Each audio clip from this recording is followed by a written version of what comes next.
Certains voyages ressemblent à une course où il n'y aurait jamais d'arrivée. Tu es enfin à ta destination, mais pas les bagages que tu as envoyés en soute. L'enfer. Cela veut aussi dire que quelque part dans le monde, il reste une valise toute seule sur un carrousel à bagages, en train de faire des tours, car tous les voyageurs ont quitté l'aéroport. Voyons voir ce qui se passe alors pour elle. Aussi triste que cela puisse paraître, chaque bagage abandonné appartient à quelqu'un. Et en ce moment même, ce pauvre propriétaire est très probablement dans un autre aéroport en train de se lamenter parce que ses bagages se sont perdus en chemin. Cette valise abandonnée que tu vois sur le carrousel a soit été envoyée dans le mauvais avion, soit perdue à cause d'une confusion quelconque. En même temps, cela arrive de moins en moins souvent de nos jours, notamment parce que ce sont les ordinateurs qui se chargent d'envoyer les bagages à leur destination. Néanmoins, les vols continuent d'être surbookés. Les gens continuent d'arriver en retard ou sont transférés dans un autre avion à la dernière minute, et voilà donc pourquoi les bagages continuent parfois à se perdre. Alors comment les employés de l'aéroport recherchent-ils les propriétaires de ces valises perdues ? Eh bien d'abord, quand il devient évident que personne ne va réclamer un bagage, la compagnie aérienne cherche à qui il appartient. Dans la plupart des cas, tout ce dont ils ont à faire, c'est de regarder l'étiquette du sac. C'est pourquoi c'est bien une excellente idée de mettre son nom, son adresse et ses coordonnées sur ses bagages avant de prendre l'avion. Donc si le bagage a une étiquette, la compagnie aérienne contacte tout simplement le propriétaire et fait livrer la valise égarée à cette personne. Fin du drame. Mais disons qu'il n'y a aucune identification sur la valise. Dans ce cas, la compagnie aérienne garde le sac à l'aéroport où elle est arrivée et attend environ 5 jours pour que le propriétaire la réclame. Si ces 5 jours passent et qu'il n'y a toujours aucun signe du propriétaire, il est temps que la valise quitte l'aéroport. Chaque transporteur aérien dispose d'un entrepôt central et c'est justement là où va la valise perdue. Elle y reste pendant environ 2 mois. Si même après ce délai personne ne vient la chercher, la valise et son contenu deviennent disponibles pour d'autres gens. Il y a alors 2 options possibles pour la suite des événements. D'abord, la valise et tout ce qu'elle contient peuvent être offerts à des œuvres de charité. Ou deuxièmement, la compagnie aérienne organise une vente aux enchères. Dans ce cas, les grandes entreprises, qui sont les principaux clients de ce genre de vente, achètent des tonnes de bagages abandonnés. Plus tard, ils trient les choses à l'intérieur. Certaines finissent à la poubelle, d'autres sont données et le reste est vendu. Il y a même des centres commerciaux bon marché où tu peux acheter toutes les affaires qui étaient dans ces bagages à des prix très intéressants. Mais dans tous les cas, avant de se retrouver dans un magasin d'occasion, tes bagages vont tout de même t'attendre bien longtemps. Alors ne t'inquiète pas, normalement, tu devrais vraiment avoir une chance de retrouver tes chères affaires.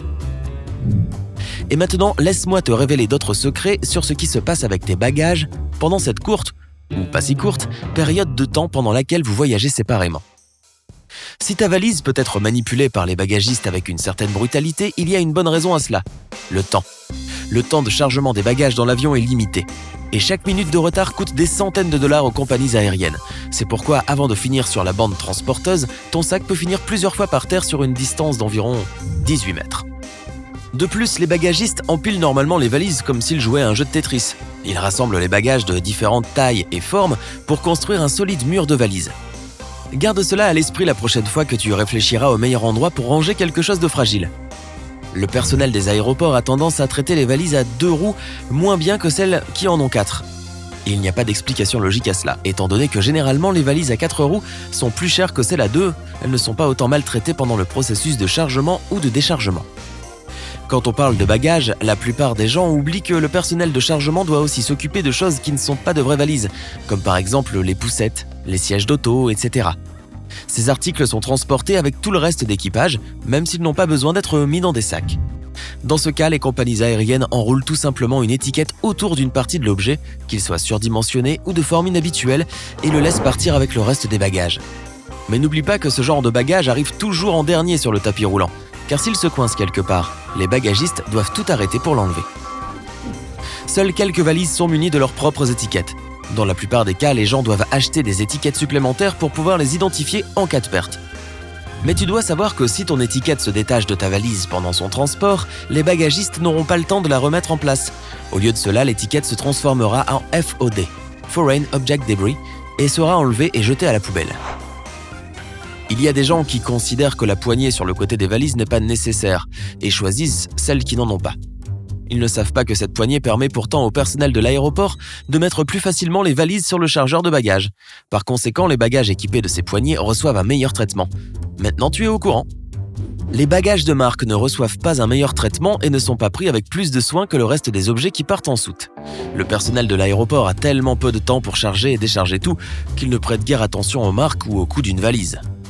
Donc n'espère pas que ta valise de qualité recevra plus d'attention de la part des bagagistes que tous les autres sacs. Si tu as l'habitude de bourrer ta valise, ce qui la rend extrêmement lourde, n'oublie pas que ce sont les valises les plus lourdes qui sont normalement placées tout en bas, lorsqu'elles sont chargées dans l'avion. De plus, les bagagistes avouent que la plupart des bagages cassés pèsent habituellement plus de 22,6 kg. L'une des choses les plus irritantes pour un bagagiste est d'avoir plus d'une étiquette sur un sac ou une valise. Tu ne peux pas imaginer combien de voyageurs autour du monde n'enlèvent pas leurs vieilles étiquettes. Certains d'entre eux croient que c'est un excellent moyen de montrer où ils ont voyagé, d'autres sont tout simplement paresseux. Mais pour un bagagiste, ce petit oubli apparemment anodin devient un véritable casse-tête. Ils doivent consacrer le peu de temps dont ils disposent à déchiffrer quelles étiquettes sont périmées et peuvent être ignorées, et lesquelles sont neuves et valides pour ce voyage. Si tu as toujours cru que les bagages des enfants ne passaient pas forcément les contrôles de sécurité aléatoires, tu pourrais avoir une surprise. De nos jours, ces contrôles deviennent de plus en plus fréquents et même le sac de ton enfant peut être fouillé. En outre, les bagages des enfants ne sont en aucun cas manipulés avec plus de soin que ceux des adultes, et la raison reste inchangée. Les employés de l'aéroport n'ont tout simplement pas assez de temps pour faire attention aux jolies valises lumineuses ou en forme d'animaux ou des voitures. Pour eux, c'est juste une valise parmi d'autres. La plupart des gens essaient de faire leur bagage avec attention pour s'assurer que tout leur contenu soit correctement emballé et qu'il arrivera impeccablement à sa destination finale.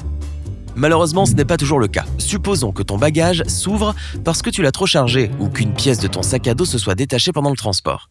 La triste vérité, c'est que les bagagistes n'auront pas le temps de savoir à qui appartient cet objet abandonné ou de le remettre dans tes bagages. Par conséquent, tes effets personnels peuvent se perdre très facilement. Si tu as acheté une valise il y a peu, tu en as probablement choisi une avec une poignée extensible. Pour de nombreux voyageurs, c'est une caractéristique indispensable d'un tout nouveau bagage. Mais pour les bagagistes, cela n'a pas d'importance. La majorité d'entre eux ne fait même pas attention à savoir si une valise possède cette poignée ou non. Le fait est que pour eux, sortir cette poignée prendrait un temps précieux. Alors dans la plupart des cas, le personnel de l'aéroport ne regarde même pas les poignées pour accélérer le processus de chargement. Tant qu'ils sont loin de toi, tu as compris que tes bagages peuvent avoir plein d'accidents différents. Citons parmi les plus communs le fait qu'ils peuvent se rayer lors du passage dans les machines qui les trient après leur passage à l'enregistrement. Ensuite, ils peuvent être endommagés pendant qu'ils passent un contrôle de sécurité, qu'ils sont transportés jusqu'à l'avion ou qu'ils sont chargés dans la carlingue ou déchargés après le vol. La seule façon d'éviter tous ces risques est d'acheter une housse de protection ou d'envelopper ton sac dans un film alimentaire. Ou prends juste un sac déjà bien moche et ne t'inquiète pas pour lui. Si tu as appris quelque chose de nouveau aujourd'hui, alors donne un j'aime à cette vidéo et partage-la avec un ami. Et voici d'autres vidéos que tu devrais apprécier. Il suffit de cliquer à gauche ou à droite et de rester du côté sympa de la vie.